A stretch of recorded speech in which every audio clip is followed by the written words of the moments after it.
Norway இளவரசி Mette married, அவருடைய மகன் மேரியஸ் போர்க் ஹொய்பி, இந்த 2 பேர் மேலேயும் கடுமையான குற்றச்சாட்டுகள் இருக்கு. வளர்ப்பு மகனான மேரியஸுக்கு 15 வயதாக இருக்கும் போதே ஆபாச புகைப்படங்களை பரிசளிக்கிறது பற்றி இளவரசி மெட்டே எப்ஸ்டீன் கிட்ட இமெயில் மூலமா பேசியிருக்காங்க. 1000க்கும் மேற்பட்ட இமெயில்கள்.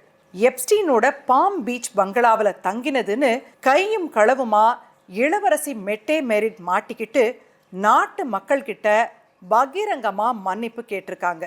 ஆனா வளர்ப்பு மகன் மேரியஸ் நிலைமை ரொம்பவே மோசம்.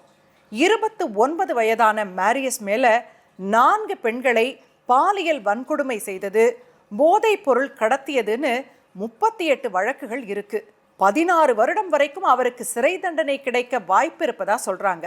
மேரியஸை காப்பாற்ற வளர்ப்பு தாயான மெட்டே பல தில்லு முள்ளுகளை செய்த வழக்கும் நிலுவையில் இருக்கு.